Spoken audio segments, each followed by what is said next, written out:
Graça e a paz de Jesus, amém? Muito boa tarde, prazer poder estar aqui com vocês. Meu nome é André, como o pastor Silvio aí disse, e eu tenho trabalhado com jovens, sou pastor, sou um dos pastores auxiliares da Igreja Batista no Horto do IP, perto daqui, bairro do Campo Limpo. Nossa igreja é um projeto fantástico, um fruto de um sonho assim muito bacana. Uma das poucas igrejas aqui em São Paulo dentro de um condomínio. Nossa igreja foi iniciada aí na década de 80, mais ou menos, e um missionário teve a brilhante ideia de comprar um terreno dentro do meio de um mato, assim, que ninguém imaginava que no futuro ia virar um condomínio. No futuro virou um condomínio, hoje é um condomínio, e a igreja está lá dentro. Um grande presente e também um grande desafio para nós podermos estar ali e ser relevante para aquelas pessoas que moram dentro daquele condomínio. Sou jovem, é isso mesmo que você está olhando aí, está todo mundo imaginando assim, nossa, aquele menino ali na frente. Não sou tão menino assim, mas sou jovem.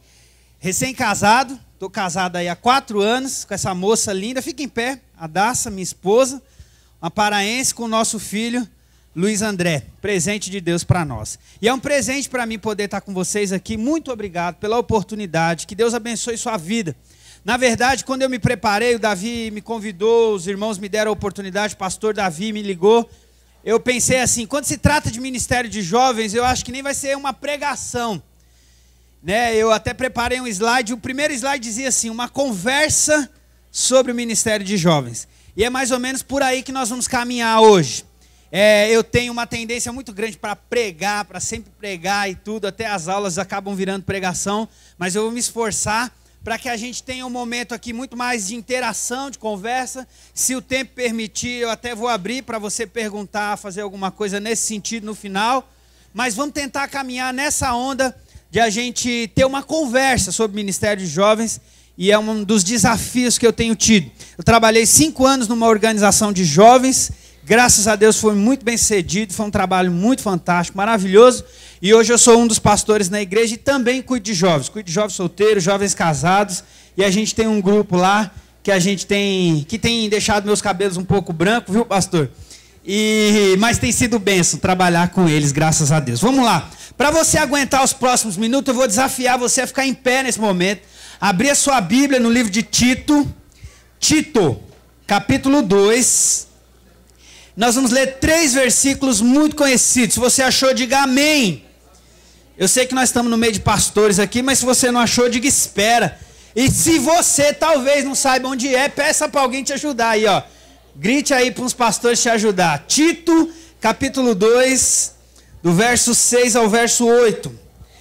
Amém? Quem achou, diga amém. Amém. Quem não achou, diga espera.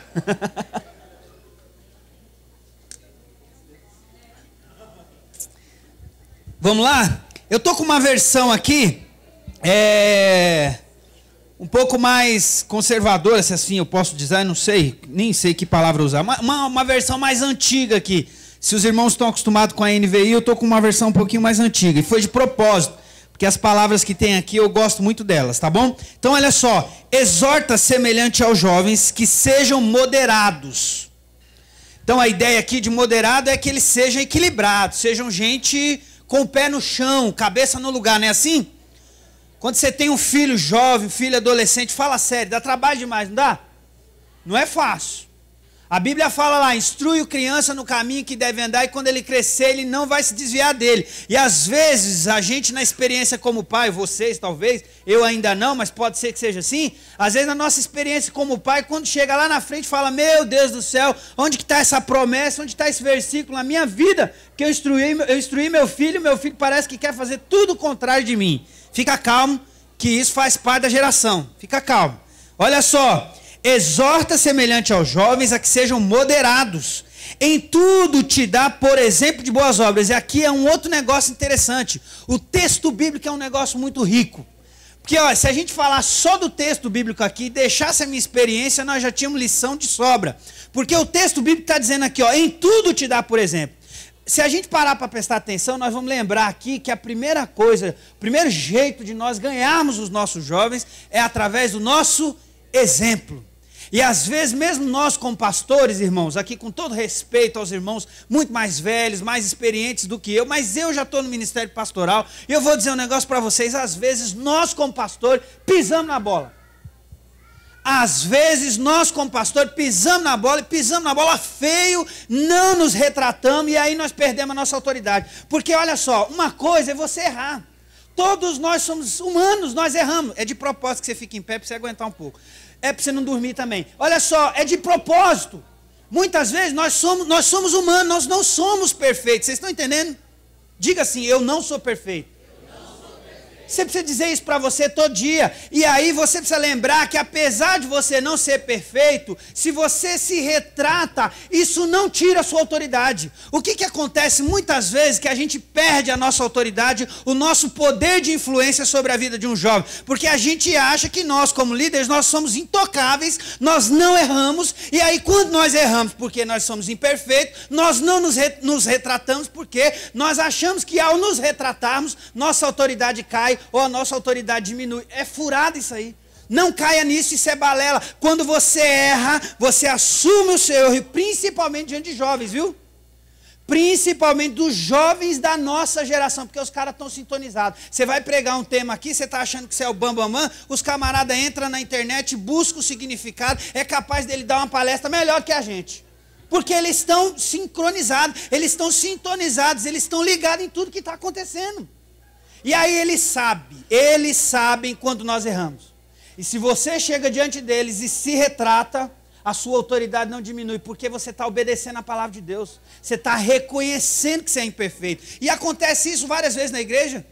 A gente tem um ministério de câmera lá, desse negócio assim, ó, desse trem aí que os meninos estão fazendo aí. Meu amigo, chega 15 minutos antes do culto, eu estou lá na mesa e falo, o negócio é o seguinte, o negócio não está funcionando, cadê o relógio, apaga a luz, acende a luz, e os meninos ficam tudo assim.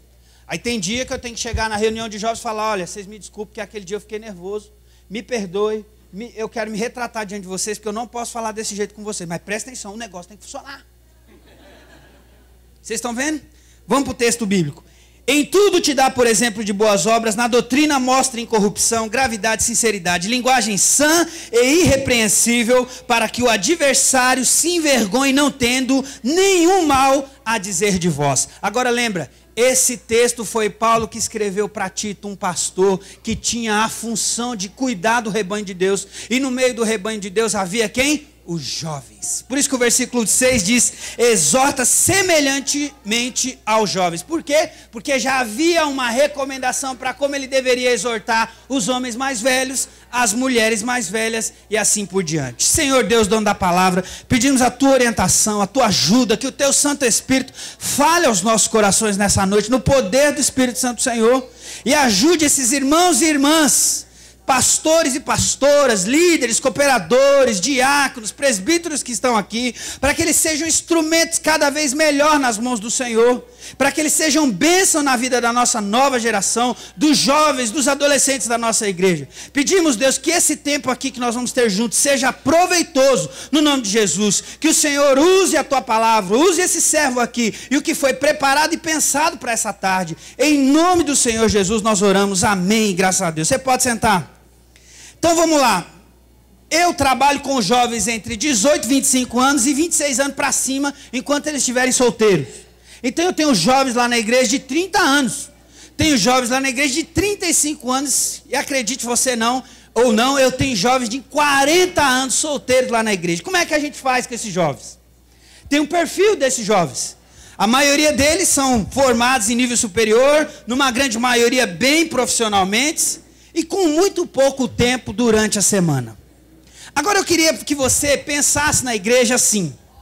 Pense na igreja como um grande quebra-cabeça. Já parou para pensar? Uma igreja como um grande quebra-cabeça. Pastores aí, líderes que cuidam de gente, sabem que não é brincadeira cuidar de igreja. Mas pensa numa igreja como um grande quebra-cabeça. Pastor que ama a igreja, pastor que ama as ovelhas, ele vê a igreja como um grande quebra-cabeça. Mas como é que ele está olhando para a igreja?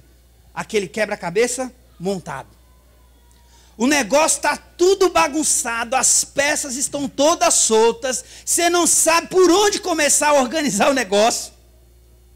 Mas o pastor que sonha com a igreja, que está dentro da visão da igreja, que é alguém apaixonado, alguém que dá a vida pela igreja, ele olha para aquele povo todo bagunçado e ele está vendo o quadro arrumadinho, o quebra-cabeça montado. É mais ou menos por aí. Agora olha só, imagina que você tenha comprado um quebra-cabeça maravilhoso. Ele possui 4.000 peças. Imagina assim.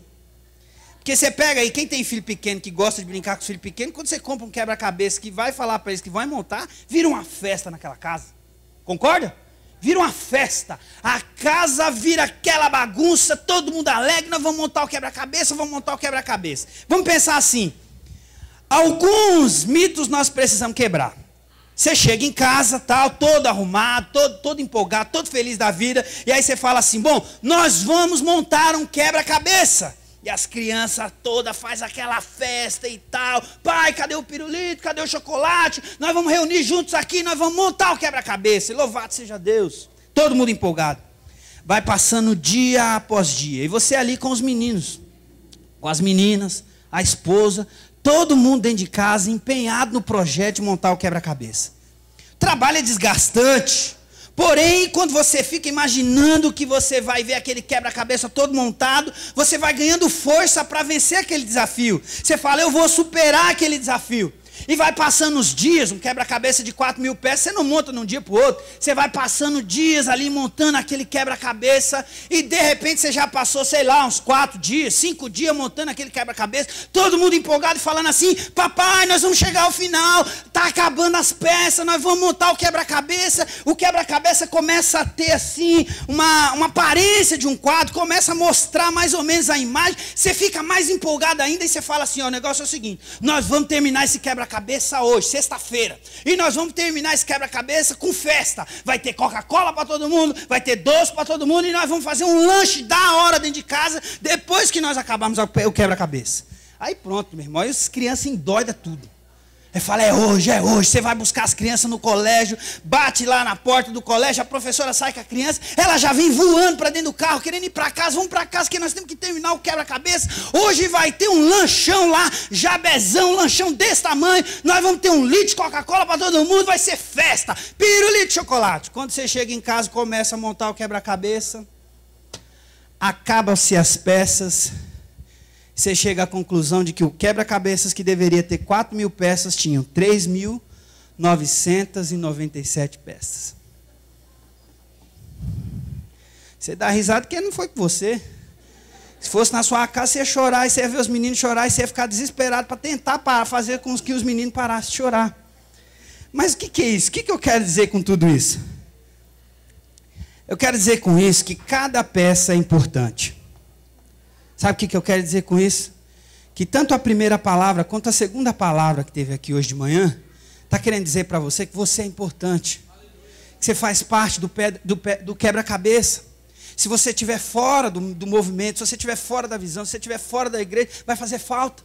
Sabe por quê? Porque não tem outra peça igual a você. Deus não fez outro indivíduo igual a você. Deus não fez outro jovem, outro adolescente. Deus não fez outra varã igual a você, minha irmã. Você é único e exclusivo e Deus quer usar você. Amém ou não? Amém. É bom demais para nós ouvirmos isso, né? Só que essa mesma palavra vale para os nossos jovens. Cada jovem na nossa igreja é uma peça preciosíssima. Cada jovem na nossa igreja é um ouro, é um presente que Deus colocou nas nossas mãos.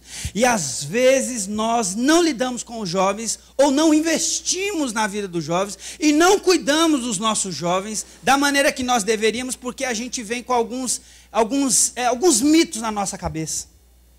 Só que o tempo vai mudando, irmão, e se a gente não se sintoniza com as coisas que estão acontecendo, nós vamos perdendo a oportunidade de ministrar a nossa geração.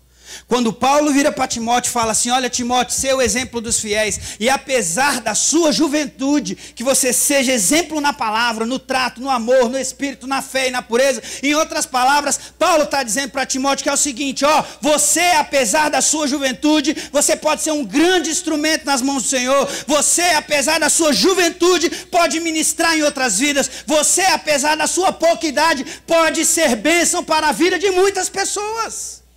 E às vezes a gente esquece de alimentar isso, a gente às vezes esquece de falar isso, às vezes a gente esquece de desafiar os nossos jovens a esse tipo de vida, a esse tipo de conduta. E você vai mostrando para eles, olha, Deus tem um padrão, Deus tem exigências, Deus tem requisitos, mas se você se submete ao padrão de Deus, você vai poder ser grande bênção nas mãos de Deus na vida de outras pessoas. Nós temos que começar a olhar para os jovens das nossas igrejas de outro jeito.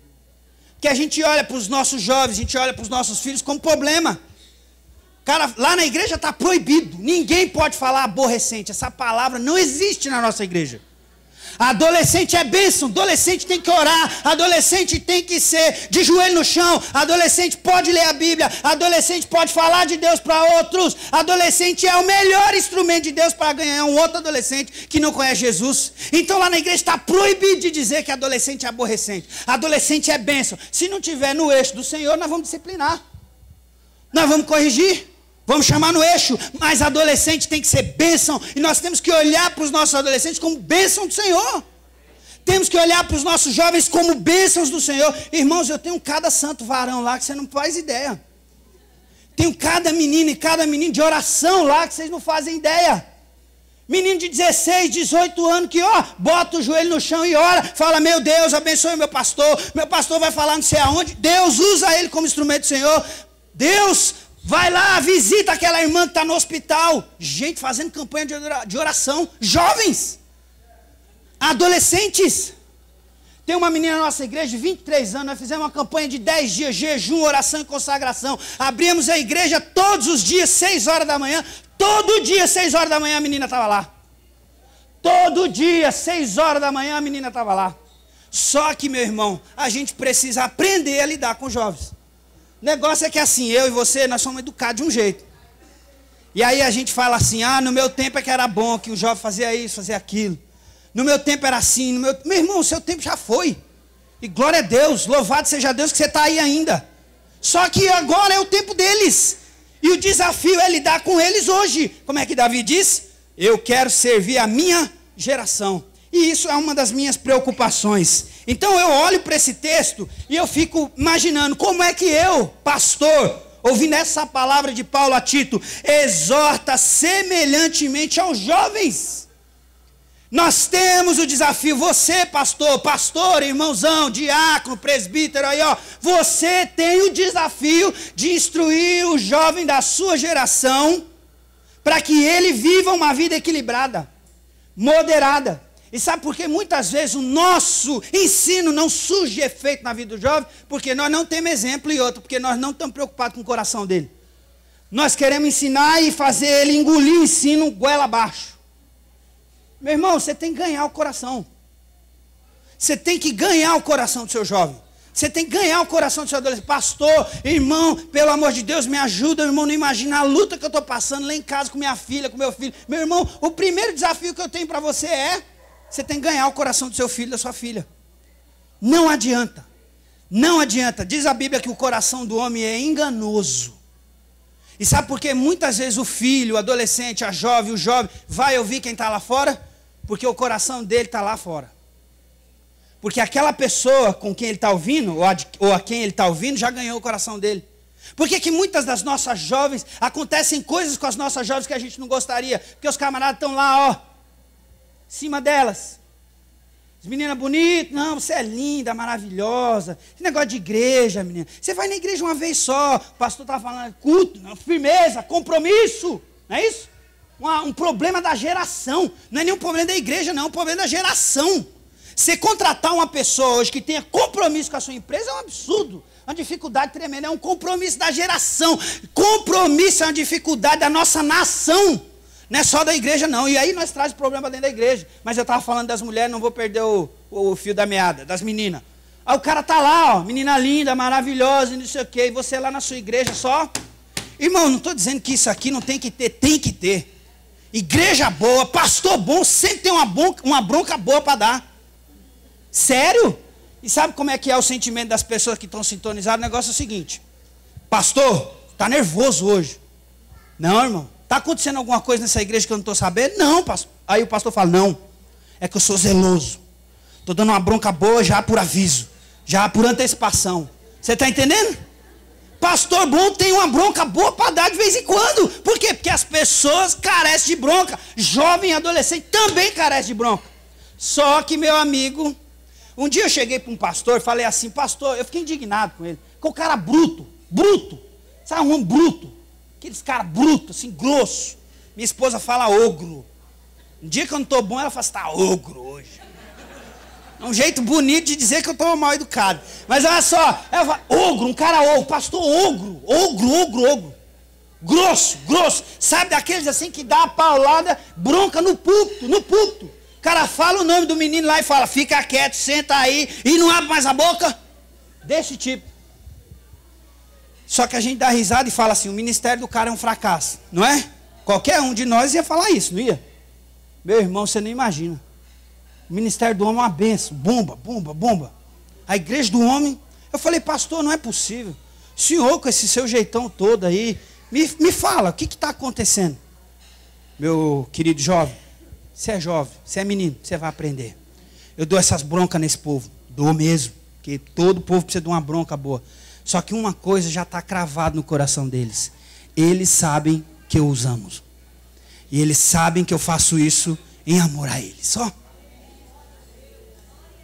Quando o jovem, o adolescente descobrir que você ama e quer fazer o bem para ele, meu amigo, você pode segurar que seu telefone não para mais. Não para. E quem quer ser pastor de jovens, quem quer cuidar de jovens, quem quer cuidar de jovem e adolescente, precisa ter uma agenda diferente. Já começa por aí. Primeiro desafio que se instala para alguém que quer cuidar de jovem e adolescente, você vira e fala assim, ô pastorzão, eu não tenho a sua idade. Eu não estudei para cuidar de jovem. Agora, se na sua igreja tem um pastor só, você é o pastor, meu irmão, então você é o pastor de jovem. Se vira.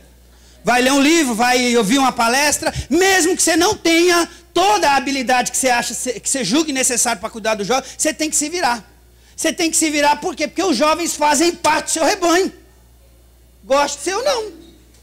Desculpa aí, mas é isso aí. Eu também não achava assim, eu fui educado de um jeito, meus irmãos, que eu cheguei na juventude da minha igreja e falei, ó, esse negócio de cuidar de jovem, cansei disso, porque eu não aguento mais, você fala com o cara no ovo. Vontade que eu tinha no começo era de rachar a cabeça do jovem e falar, pelo amor de Deus, não é. Aí eu me sintonizei, eu tive que rever meus conceitos, tive que rever minha agenda. Por quê? Porque o pastorzão, o que o pastorzão quer? Com licença aqui dos pastores e pastoras, tá? O que ele quer? Ele quer sair da casa dele, acorda, 9 horas da manhã, ninguém é de ferro, louvado seja o Senhor. Eu sei que muitos aqui trabalham fora e não vivem do ministério de tempo integral, eu sei disso. Mas muitos pastores vivem nessa realidade. O cara acorda de manhã, 9 horas da manhã, toma aquele café, obrigado Senhor por esse café, em nome de Jesus, amém. Sai de casa, chega no escritório 10 horas da manhã. 10 horas da manhã, ele abre os e-mails, fica 1 hora lá lendo os e-mails, vai responder, vai ver mensagem do Facebook. Deu meio-dia, deu 15 para meio-dia, ele tem que sair, porque ninguém é de ferro, tem que almoçar. Aí ele sai para almoçar, meio-dia, 15 para meio-dia, vai almoçar. Ninguém é de ferro, dá aquele sono depois do almoço. Quem que vai aguentar ouvir uma palestra depois do almoço? Só crente de verdade. Aí o cara sai de casa, chega na igreja, ó, só vai ir para casa, almoça, tem aquele cochilo e tal. 2h30 da tarde o cara chega no escritório de volta para trabalhar. Beleza, tá lá trabalhando, louvado seja Deus, é o estilo dele, tudo bem. 5 horas da tarde o telefone toca, o relógio apita, ele tem que ir para casa, tem que buscar os meninos na escola, ele não volta, só vai voltar no outro dia. Um miserável desse não vai ser eficiente na vida de um jovem de jeito nenhum.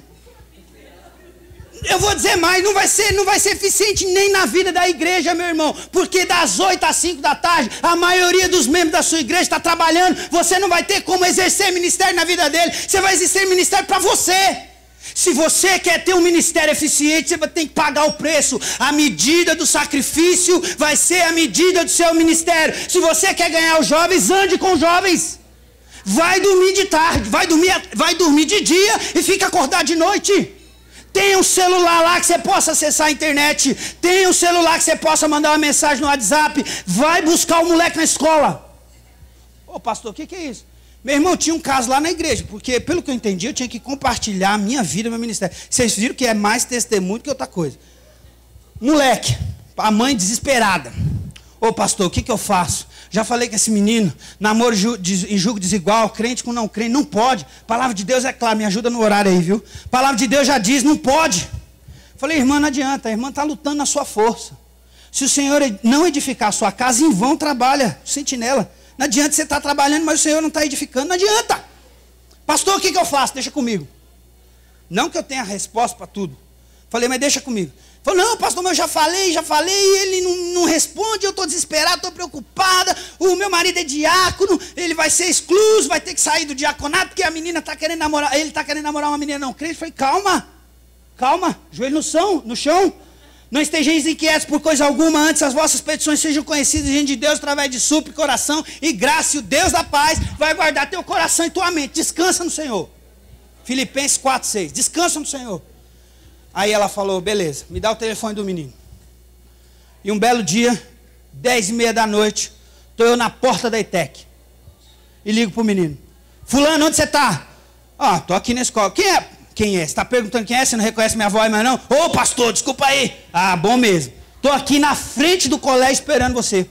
Sério? Sério. 10h30 da noite.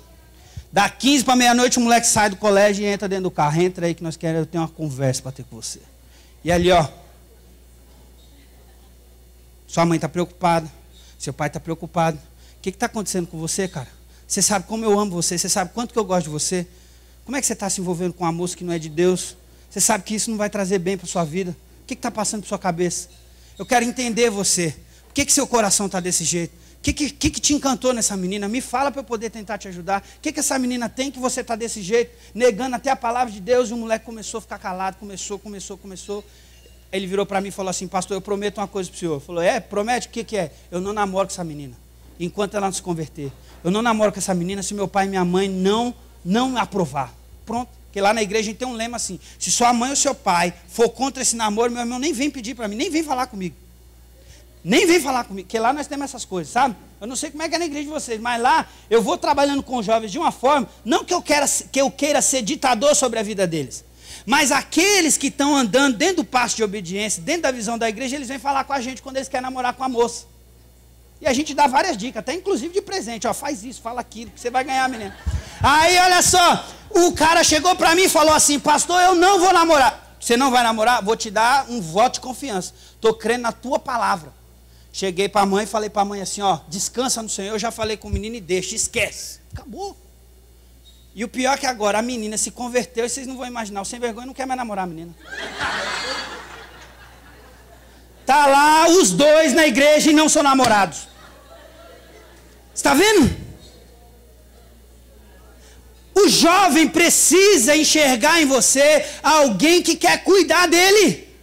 Irmão, vocês acreditam que no meio de mais de 50 jovens, eles quando querem namorar uma menina, vem falar comigo a semana retrasada, veio um menino, chegou para mim e falou, pastor, o senhor não acredita? Nós fomos para o acampamento e é bem que o senhor falou, porque lá eu falei assim, os meninos precisam parar de olhar para as meninas só como irmã em Jesus. Tem que começar a olhar para as meninas também como possíveis esposas. Porque eles ficam reclamando, pastor, mas não tem menina aqui na igreja para a gente namorar. Ô, pastor, não tem menino para namorar. Que não tem menino o quê? Mais de 60 jovens aí, mais de 60 meninos. Não tem para namorar? Vocês que não estão enxergando. Abre o olho, Zé, abre o olho. Aí o menino chegou e falou assim, pastor, o negócio é o seguinte, sabe aquele conselho que o senhor deu para abrir o olho? Eu abri o olho, pastor, e eu enxerguei a menina. Falei, louvado seja Deus.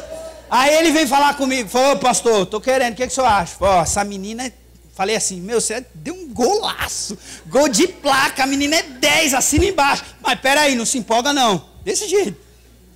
Quanto tempo você está conversando com ela? Pastor, já falei com a mãe dela, tal, e aí, a mãe dela tem alguma coisa contra, o pai dela? Não, pastor. E sua mãe, seu pai? Não, tá todo mundo a favor. E você, pastor? Se quer mesmo saber, também não tem nada contra, mas não vai namorar agora não. Vai orar 3 meses para equilibrar as emoções. Aí ele sai assim.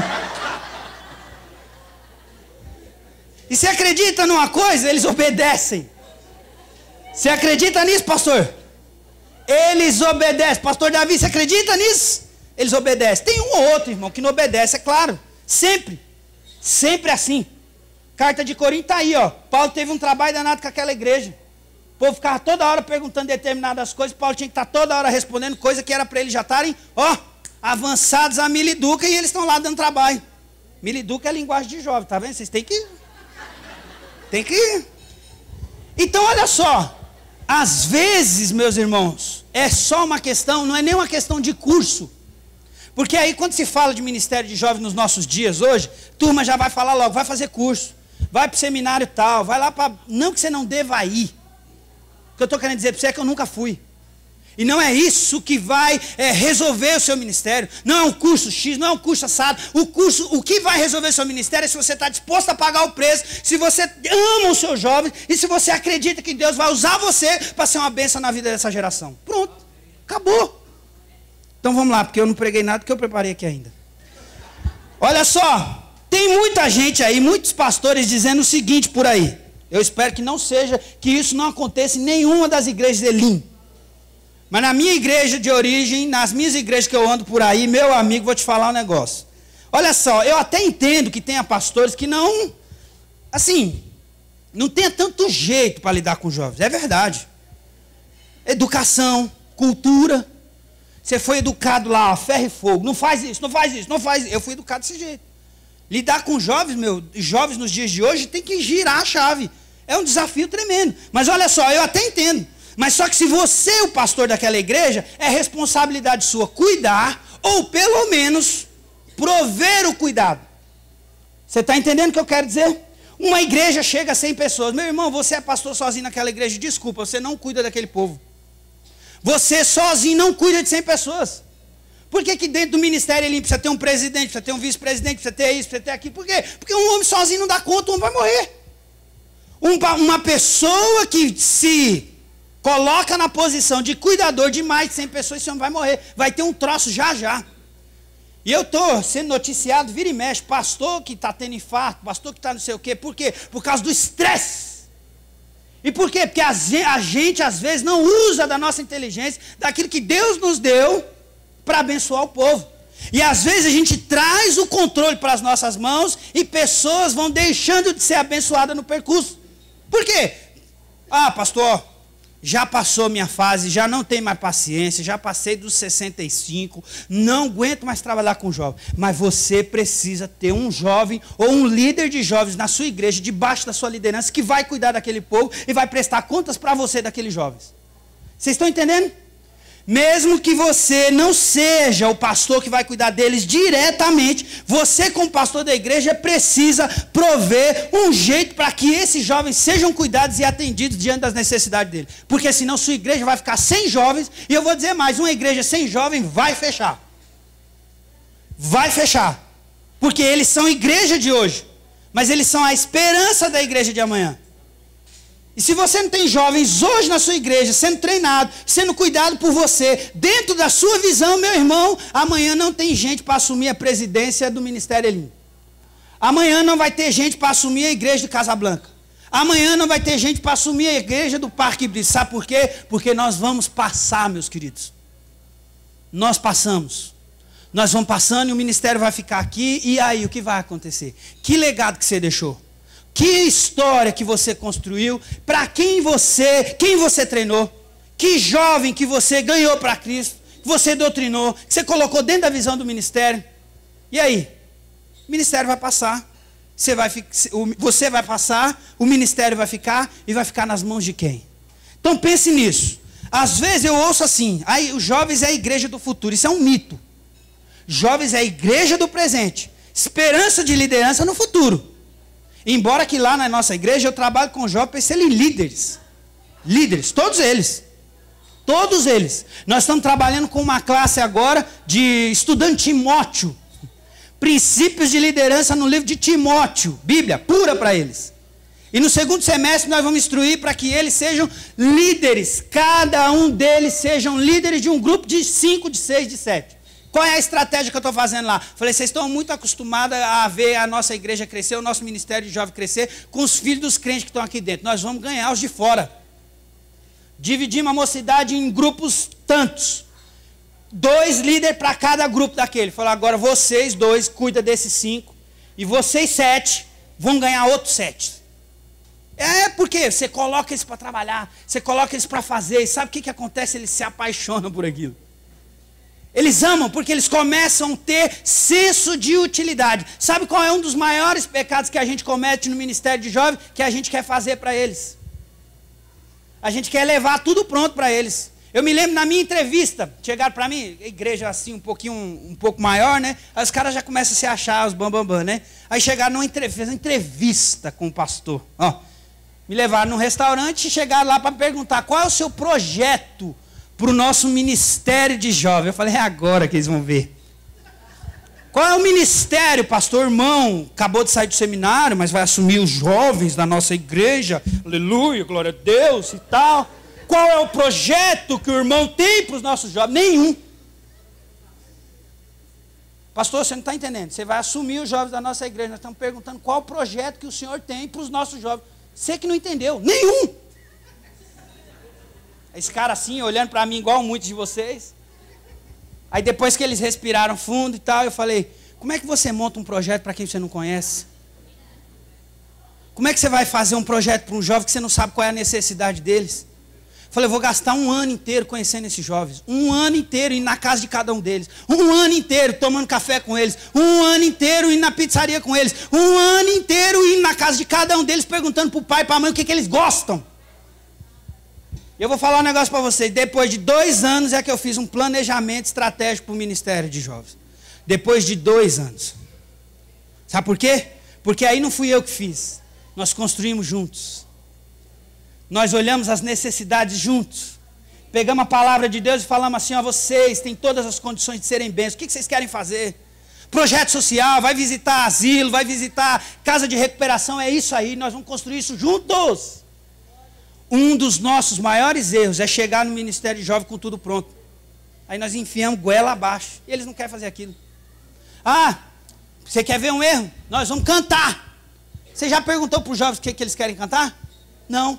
Aí você chega lá para os jovens da sua igreja, 2014. Sou uma florzinha de Jesus. Fala sério. Meu irmão, eu cantei uma florzinha de Jesus. Só que nos dias que nós estamos vivendo, aí você fala na igreja, olha, homem com homem, mulher com mulher, Deus não admite essas coisas. Aí ele vai virar para você e falar, tem um desequilíbrio teológico aí, pastor. Uma florzinha de Jesus não pode. Parece brincadeira, irmãos, mas fala sério. Fala sério, pastor. Aí você fala, mas eu não quero que eles cantem a música tal. Meu irmão, se você não tiver uma razão justificável e pautada na Bíblia para eles não cantar a música tal, desculpa, eles vão cantar. Eles vão cantar porque está todo mundo cantando. Agora você chega para eles e fala assim, olha, legal a batida dessa música, achei legal, também gostei. Só que assim, dentro daquilo que nós estamos aprendendo aqui na igreja, que nós estamos ensinando, essa música foge da nossa filosofia de ministério. O que vocês acham de a gente cantar essa daqui? O que vocês acham? E deixa eles responder. Deixa eles fazerem. Vocês estão entendendo? A gente vai muito armado para o Ministério de Jovens. E aí os jovens ficam tudo assim, ó. Tudo assim, ó. Lá na igreja eu gastei 1 ano conhecendo eles, sabe por quê? Porque eles, em menos de 3 anos, já tinham passado 4 líderes por eles. O que passava na cabeça deles? É mais um que vem para cá para fazer a igreja de trampolim. Quando aparecer uma oportunidade melhor, ele, ó. Então você precisa ganhar a confiança dos jovens. Você precisa mostrar para eles que vocês estão com ele. E essa galerinha que está aí atrás aí, ó. Se vocês fossem lá da minha igreja, meu amigo, nós estávamos juntos, todo mundo junto. Certo? Junto e misturado. Certo? Eu visto a mesma roupa que os moleques, a mesma camisa. Aprendi até a falar as gírias dele. Quando eu cheguei na igreja, meu irmão, é ósculos santos. Deixai-vos as vossas concupiscências. Os caras não sabem o que é isso. Eles não sabem o que é isso, você está entendendo? Você tem que explicar para eles. Você tem que andar com eles. Você está cometendo, irmã, essa sua roupa, você está cometendo o pecado da defraudação. Ele olha para você e fala assim, Zé, sabe nada. Vamos para frente. Irmãos, eu vou dizer um negócio para vocês. Se você não quer trabalho, você não pode estar envolvido com o Ministério de Jovens. Você não pode estar envolvido com a igreja. Você tem um negócio que dá trabalho à igreja. Igreja, ministério é para quem quer trabalhar. O que diz 1 Tessalonicenses lá? Considere os vossos, tenham em grande apreço e consideração aqueles que trabalham entre vós. Então, meu irmão, você vai ser bem quisto, você vai ser bem visto na sua igreja, Não é por causa da autoridade que você tem, não. Não é por causa do cargo que você tem, não. O pastor falou aí, alguém falou aqui que um negócio terrível que chegou para as nossas igrejas é cargo. Tem gente que não tem ministério, tem gente que não tem vida, tem gente que não tem exemplo, tem gente que não tem vida com Deus, mas tem cargo. Você está entendendo? Cargo não resolve vida de ninguém. E ministério de jovens, você não leva jovens no cargo, no grito. Você leva no exemplo, você leva na vida, você leva no joelho no chão, você leva com a vida no altar, você leva debaixo de oração. Coloca os camaradas no altar do Senhor. E sabe o que eu falo para muitos pais lá? Irmã, aquietai-vos, saber que o Senhor é Deus. E não adianta, tem coisa que é Deus que vai fazer. Não tome o lugar de Deus. Tem pai, tem mãe, tem pastor que quer tomar o lugar de Deus na vida do filho. Vou contar uma ilustração para vocês aqui. Um dia chegou uma moça para nós e falou assim: pastor, o negócio é o seguinte, quero que meu filho de 13 anos vá para o ministério, ou vai para o acampamento. Estou achando ele muito frio espiritualmente.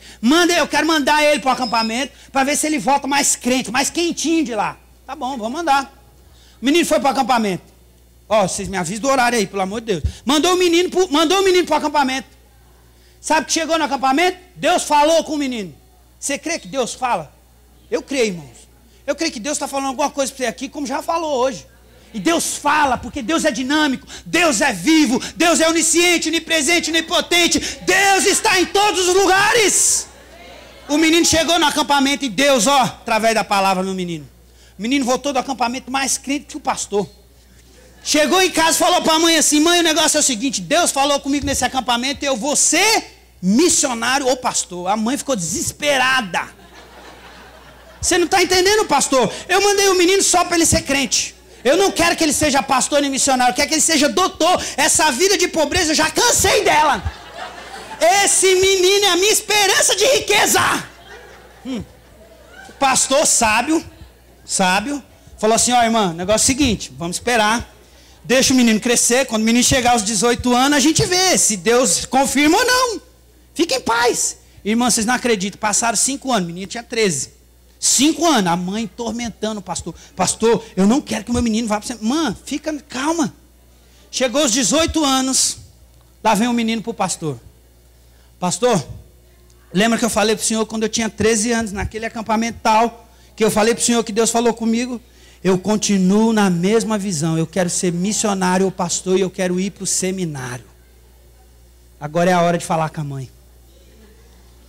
Pastor chega diante da mãe, a mãe vira e fala assim: esse menino não vai para o seminário, esse menino não vai ser missionário, esse menino não vai ser pastor nem por cima do meu cadáver. O pastor não fala isso que Deus está ouvindo. Vocês não vão acreditar, irmão. O pastor virou para ele e falou assim: mano, não faz isso que Deus pode estar ouvindo. Sério, pastor, não tem problema, mas eu estou falando do que está no meu coração. Pastor falou para a menina, para a mãe. Falou: minha irmã, toma cuidado, que o coração do homem é enganoso. Não toma esse tipo de decisão. Se Deus está chamando, deixa que Deus vai suprir. Pastor, o senhor não está entendendo. Eu não quero que o menino seja missionário, nem pastor, nem por cima do meu cadáver. O pastor falou, fez igual a Herodes, né? Lavou as mãos e... Minha irmã, um rebuliço lá no céu. Um rebuliço. Deus convoca uma reunião extraordinária. Chama Pedro, chama Arcanjo Miguel, chama todo mundo aí que o negócio lá embaixo está fervendo e eu preciso resolver isso hoje. Aí Miguel é o dono do arquivo da vida. Fala: abre aí o arquivo e pega o nome da fulana e vê aí. Aí o arcanjo chegou para Deus e falou: ó Deus, o negócio está mais complicado do que o senhor imagina. Por quê? Porque dentro da sua soberania o senhor determinou tantos anos para essa mulher, então ela ainda tem muitos anos de vida lá na frente. O senhor vai ter que esperar esse tanto de tempo para conseguir usar o menino, que é só esse período que ela vai morrer. Aí Deus vira para o anjo e fala: esqueceu que eu sou o Deus soberano? Eu tenho o controle da vida e da morte. Pode passar ela na frente porque eu quero usar o menino.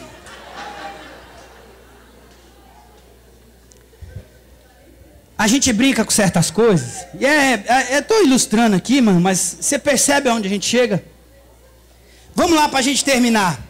3 conselhos para você ter um ministério assim, mais trabalhoso e com um pouco mais de fruto e resultado positivo diante de Deus com os seus jovens. 3 ou 4, vai, 4. Primeiro, ame incondicionalmente os seus jovens. Diga comigo, ame incondicionalmente os seus jovens. Esse é o primeiro conselho que eu tenho para você. Se você não amar a nova geração, dificilmente você vai conseguir desenvolver um bom trabalho com eles. A maioria dos jovens passam por lutas ferrenhas, conflitos de identidade, lutam com suas próprias personalidades. Eles são diferentes de nós. Eles olham para as coisas, eles não olham para as coisas como eu, como você, e eles não agem na mesma velocidade que nós. Então você precisa amar. Você tem que amar incondicionalmente, lembrando que ele é diferente. E sabe qual é a maior motivação que você tem para amar um jovem? Lembra que Jesus morreu por ele do mesmo jeito que morreu por você. E se você está de pé, é pura graça, misericórdia de Deus. Você está no ministério, você é pastor, pastora, você é obreiro, cooperador, diácono, presbítero. Você está no ministério por pura graça e misericórdia de Deus exercida sobre sua vida. Então exerça graça e misericórdia na vida da nova geração. Ponto. Acabou. Segundo, acredite na força que há no jovem. Diga comigo, acredite na força que há no jovem. Meu irmão, a Bíblia diz o quê? Escreva-os, jovens, pois sois fortes. Vocês têm força na palavra de Deus para vencer o maligno. Se você conceder um pouco de oportunidade, você verá o potencial e a quantidade de recursos que há no meio da galera. Você vai ver a quantidade de recursos que há no meio do jovem. Irmão, parte de câmera, filmagem, comunicação, tudo isso lá na igreja é os jovens que fazem. Parte de louvor lá na nossa igreja é tudo os jovens que fazem. Todo projeto, camiseta, não sei o que, tudo é os jovens que fazem. Nós vamos ter um retiro de casais, as pastas, os crachá, tudo é os jovens que fazem. Nós vamos ter um retiro de casais, precisamos de um banner, é os jovens que fazem. Sabe quem que procura acampamento para os jovens lá para nós? Os jovens. Sabe quem que está me ajudando a procurar lugar para nós fazermos os encontros de casais dos jovens casados? Os jovens. Sabe quem descolou um lugar 10 para nós fazermos um evento de 30 anos de aniversário da nossa igreja? Os jovens. Sabe quem que está turbinando lá, dizendo para nós que nós precisamos fazer isso, fazer aquilo, fazer isso, fazer aquilo, fazer isso, fazer aquilo? Os jovens. Lá na nossa igreja nós temos uma estratégia chamada de pequenos grupos. A nossa igreja passou 2 anos para ter 13 grupos. 3 anos para ter 13 grupos. Em um sábado nós fizemos 6 dos jovens. Nós já vamos multiplicar para mais 2, vamos ter 8 em 2 meses. Sabe quem está fazendo isso? Os jovens. Acredite na força que há nos jovens. O que acontece é que muitas vezes eles não estão direcionados. Eu vou dizer mais para você. Acabou aquele tempo que os jovens não tinham dinheiro, viu? Acabou aquele tempo que os jovens não tinham dinheiro, porque os jovens lá da minha igreja ganham muito mais do que eu e andam num carro muito melhor do que o meu. Solteiros. Isso é estatística de sociedade. Isso não é questão só da igreja. Os maiores salários, os maiores cargos estão nas mãos de quem tem entre 25 e 35 anos. Pode fazer uma pesquisa. Você SA, RH. Não sei o quê. Procura aí no site, rh.com. Quem ganha os maiores salários no Brasil? Procura aí, falar de mulheres, né? Quem dirige a Eletropaulo é uma mulher, a presidente, a diretora, que ganha uma fortuna. 34 anos a menina. Está entendendo? O maior poder aquisitivo do nosso país, os melhores salários, os maiores cargos, estão na mão de gente que tem 25 a 35 anos e esse povo está tudo na sua igreja. Na minha igreja lá já tem 2, 3 gerentes de banco. Lá na minha igreja tem 2, 3 gerentes de projeto. Tem um menino lá, um cara sem vergonha, que o cara ganha mais de 20 mil reais por mês. Vocês acreditam num negócio desse? Já pararam para pensar um moleque de 25 anos? Eu nem sei se eu devia falar um negócio desse, estão filmando, né? Não falei o nome dele mesmo. Mas olha só, você já parou para pensar um menino de 25 anos, um menino de 28 anos, ganhando 20 mil reais por mês, irmão? Sabe o que é pastorear essa geração? Chego para eles e falo, o que você está fazendo com o seu dinheiro? Você dá dízimo, você dá oferta. Depois que ele dá dízimo e dá oferta, é o seguinte, você tem que direcionar o dinheiro. Você não sabe quanto tempo você vai ganhar esse salário. Você tem que comprar um apartamento, você tem que investir nisso, você tem que investir naquilo. Isso tudo eu faço com eles. Aí vai falar, isso é coisa de Deus? É de Deus. Por quê? Porque você está instruindo esse povo a andar com Deus e eles têm que ter consciência de que o dinheiro não é tudo. Eles ganham 20 mil hoje, mas não sabem amanhã. Então até poupar dinheiro eu faço com esses moleques. Faço. Tem uma menina lá que ganhava 5 mil reais por mês, pastor. E a menina gastava 6. Falei, o negócio é o seguinte, nós precisamos fazer um plano para você. Me dá todas as suas contas que eu quero ver. Avaliar todas as suas contas. Pastor de jovem. Você tem que ajudar os jovens. O que o texto de Tito fala? Ensina semelhante aos jovens que eles sejam o quê? Equilibrados, moderados, gente de Deus. Gente que reflita a imagem de Deus. Falei, você corta os seus cartões de crédito. Você para com essas gastanças todas. Para com essa frescura de comprar roupa o mês inteiro, semana inteira. E obedeça ao Senhor. E gente de Deus não vive endividado. Gente de Deus não vive com dívida no cartão de crédito, pagando juros. Aí virei para ele e falei, e aí? No meio das suas dívidas, você ganha 5, gasta 6, e o dízimo? E a parte do Senhor? E os missionários? É por isso que você está nessa furada. Por quê? Porque você está desobedecendo, desonrando o princípio de Deus. Irmão, acredite na força que há no jovem. Fala comigo. Acredite na força que há no jovem. Terceiro, coloque um grande sonho no coração dos jovens. Na real, os líderes de ministério de jovens, irmãos, devem atuar como orientadores. Sabe gente que consulta, acabou meu tempo? Gente que trabalha como consultor. Você vai ter um bom ministério de jovens quando os jovens estiverem fazendo as coisas e eles vêm perguntar para você, só pedir orientação. Olha só, coloque um grande sonho no coração dos seus jovens. Líderes de um ministério de jovens devem atuar como orientadores, como consultores. São eles que devem fazer o trabalho. São eles que são as melhores pessoas para evangelizar gente da faixa etária deles. Eles amam estar envolvidos em grandes projetos, grandes causas. Eu fui fazer um curso no Instituto Haggai e cheguei na igreja louco, da pá virada. Falei, irmão, nós precisamos elaborar um plano para pelo menos fazer com que esses moradores desse condomínio saibam que tem uma igreja batista aqui dentro. Vocês não vão acreditar. O camarada foi lá, fez um vídeo, pegamos um livro. Aí a outra menina já veio e falou, pastor, vamos fazer um kit, fazendo não sei o quê. Falou, vamos fazer umas camisetas. E os camaradas vão para a porta do condomínio entregar água, entregar o kit para o povo conhecer a igreja. Jovens! Você precisa colocar grandes sonhos no coração do jovem. A gente fez lá a divisão do grupo. Fizemos um grupo de meninas. A 3, uma menina exponencial, uma menina fora do quadrado. Uma menina que me ajuda liderando outras meninas.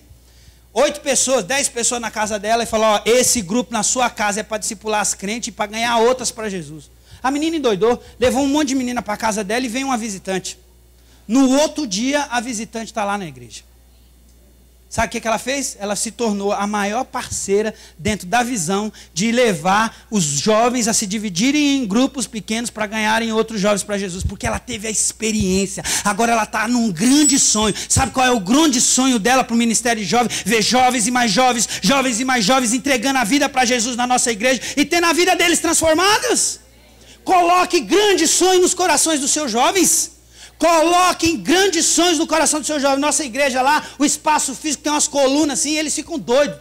Por quê? Porque eu já falei para eles que nós precisamos mudar, nós precisamos crescer, nós precisamos ganhar mais gente. Eles estão inflamados por isso. E eles estão sonhando, e eles estão entendendo que aquela igreja é deles. É eles que vão conduzir aquela igreja amanhã. É eles que vão liderar aquela igreja amanhã. São eles que vão ser os pastores daquela igreja amanhã. O coração deles estão ali, fervendo pelaquela igreja. Coloque grandes sonhos no coração dos seus jovens. Quarto e último, e aí eu digo acabou. Quando eu disser acabou, é porque acabou.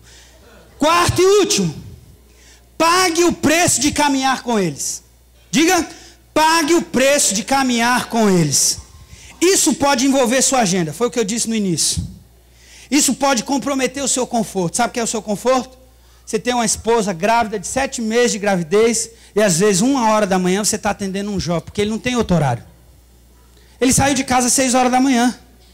Saiu do trabalho às 6 horas da tarde, foi para a faculdade, saiu da faculdade às 11h30 da noite. E 1h da manhã você está conversando com ele. Porque não tem outro horário.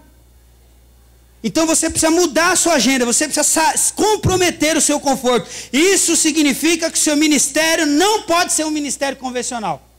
E é como eu disse, se você é aquele tipo de pastor, ou se você está assim, eu não vejo a hora de estar no tempo integral, na expectativa de que você vai sair de sua casa, 9 horas da manhã, chegar no escritório às 10, sair meio-dia para almoçar, voltar 2h30, porque ninguém é de ferro, voltar às 5 horas para pegar seus filhos na escola, meu irmão, seu ministério vai ser um fracasso. Eu vou dizer mais, Deus vai cobrar de você. Porque quem tem esse tipo de pensamento não pode estar no ministério. Porque não quer dar a vida pelas ovelhas. E às vezes eu tenho que sacrificar. Eu não estou dizendo que você tem que fazer isso todo dia.